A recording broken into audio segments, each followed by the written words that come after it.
Hi guys, it's Sherry Vegas and welcome back to my channel. So in this YouTube tutorial, we are going to be doing an acrylic pour and we're going to see what works better, silicone or floetrol to create those cells.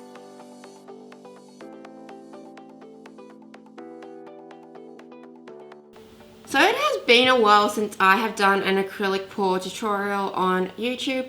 I was doing a few of them and for some reason just stopped. Not sure why. I think I just got really into resin and started to do a lot of that and kind of push the fluid acrylic to the one side.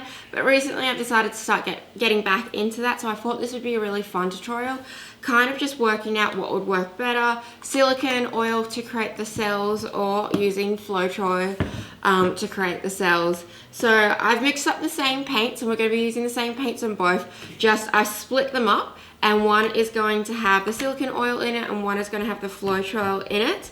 And the colors that I'm using today are, I've got a titanium white paint. Then I've also got a heavy body acrylic from Liquitex, and this is cerulean blue.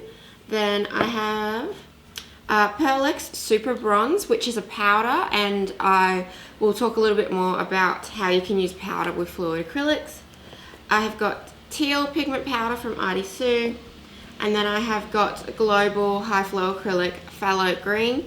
And yeah, so those are my 5 colors that I'm going to be using today. And then I've just mixed up my mixing medium. And so my mixing medium is a custom blend that I like to use. It's just something that I found works really well. So I've got the mixing acrylic pouring medium from Montmartre. And this is really fluid. And then I like to mix that in with, where is it? British Paints Extra Bright. I mix those in together. It's a 50-50 ratio most of the time.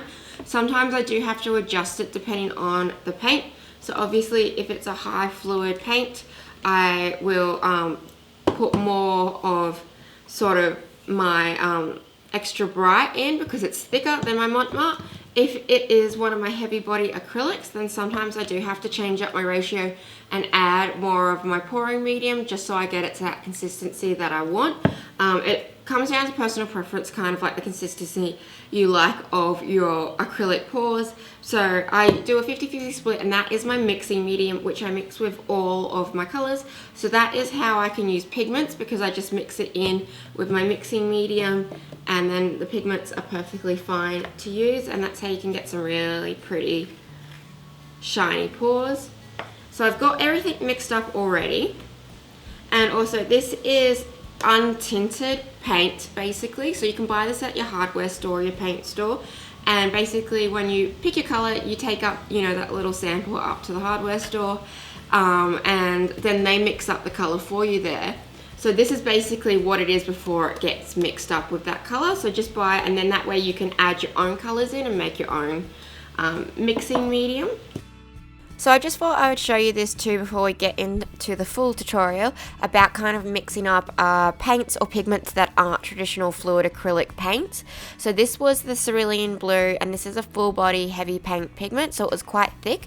I mixed it with my mixing medium, the one that I custom make, which has got 50% of the tintable paint and 50% of the Montmartre fluid. But because this is a full body paint, it was still really thick, so I just needed to thin it out, and I just did that really slowly in stages by adding a little bit of water and a little bit more of the Montmartre mixing fluid in, just till I got it to the consistency.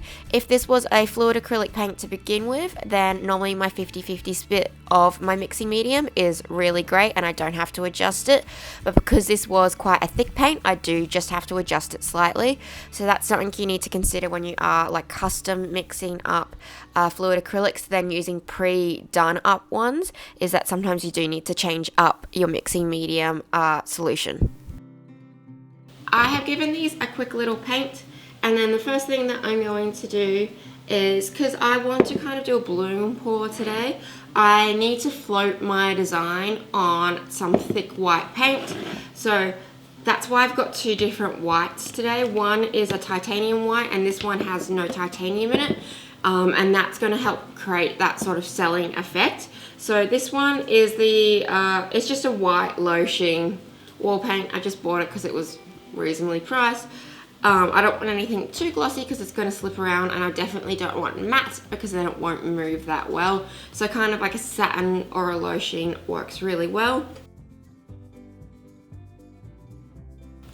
And what this does is it just gives it something, when you pour your colors on, it gives it sort of like a little soft little cushion to float on, so that way they don't sink straight down and you can move it across your board really easily without overstretching your pigment. I've got my silicone oil here, and I'm only going to add it into 2 colors. So I'm going to add it into my blue and into my titanium white, and then leave the other colors without any additives. And that's going to be the same on this side with the floetrol. I just don't like adding additives into every color because then it just is too selly for my liking. But honestly, it's personal preference.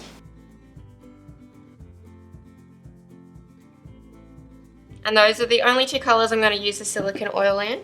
And then the same on this side with my floetrol. I do add more floetrol. Floetrol. That's such a weird name. Than silicone, just because I find the silicone is strong. And also it leaves a funny residue if you do go too nuts with it. It like sits on the surface. Alright, so we're going to do the floetrol side first.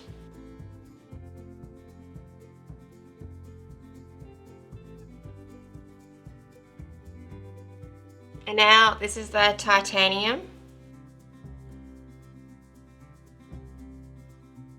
And then I'm just going to do 1 big breath. So I kind of accidentally mucked it up and blew, so now there's no white on this side. So I'm just going to do another little drop of the titanium this side. And then so see how it's divoting a little bit? Give it a few seconds to kind of plump back up. While that's plumping back up, I'm going to do this side.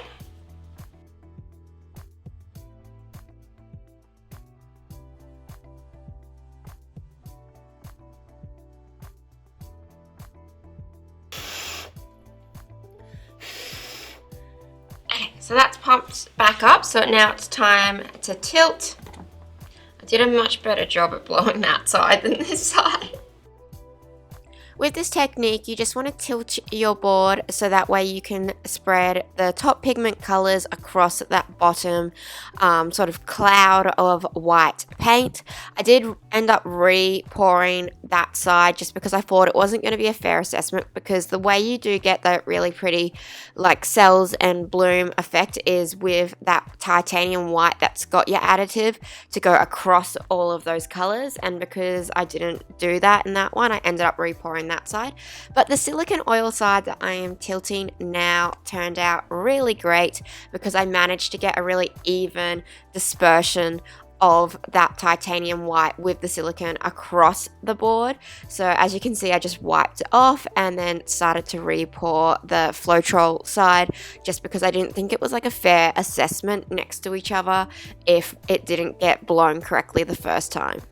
Okay guys, so we've done the 2 pours. I did redo this one because I just wasn't happy with it, and I thought it wasn't going to be like a good comparison next to each other if they weren't exactly the same, and because I did multiple blows on this one, I just felt like it wasn't going to be that. So I feel like they're looking really similar. The only difference I've noticed is I can see this sort of pigment breakdown in the one that had the floetrol in it. I don't know whether that's because I've overstretched it, even though I felt like I did the same amount from that one to that one. I can just see kind of the pigment separating a little bit more. It could also be that I added a little bit too much floetrol, because you've really seen it in the blue, and it's diluted that acrylic paint too much. But they've both got some cool cells coming up. I do think the silicone's got a little bit more popping up through. So they're both, I think, pretty much the same sort of effectiveness. I guess it depends on what's easier to get for you, but I do think maybe the silicone's got a few more cells and it was a little bit easier to work with because they popped up straight away, so I didn't have to move this too much. So maybe that is why this is a bit stretched out. So we'll see what it looks like tomorrow.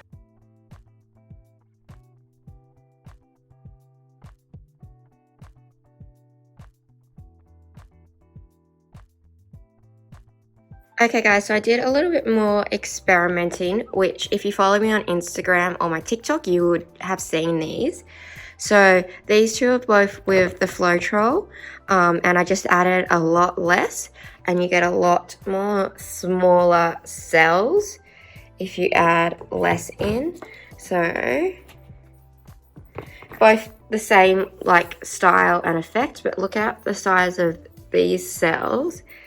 And then these ones was because I used about a quarter of the amount of floetrol that I did with that. So that's something cool to know as well, that if you add less, you get smaller cells. Thank you guys so much for watching this tutorial. If you found it fun or interesting, please give it a big thumbs up, as that really does help me out and it lets YouTube know to show this video to more people. And if you're new to my channel, please do subscribe, as I post new videos every single week to do with art, craft and DIY. So don't forget to hit that notification bell so that way you get notified every single time I do post. And if you don't already, go ahead and follow me on all of my other social medias, Facebook, Instagram and TikTok. I post different things on all of them. And if you have any questions, feel free to leave it in the comments below, or go and message me on my Facebook page. I'm always happy to answer any of your art questions. Thank you guys so much for watching.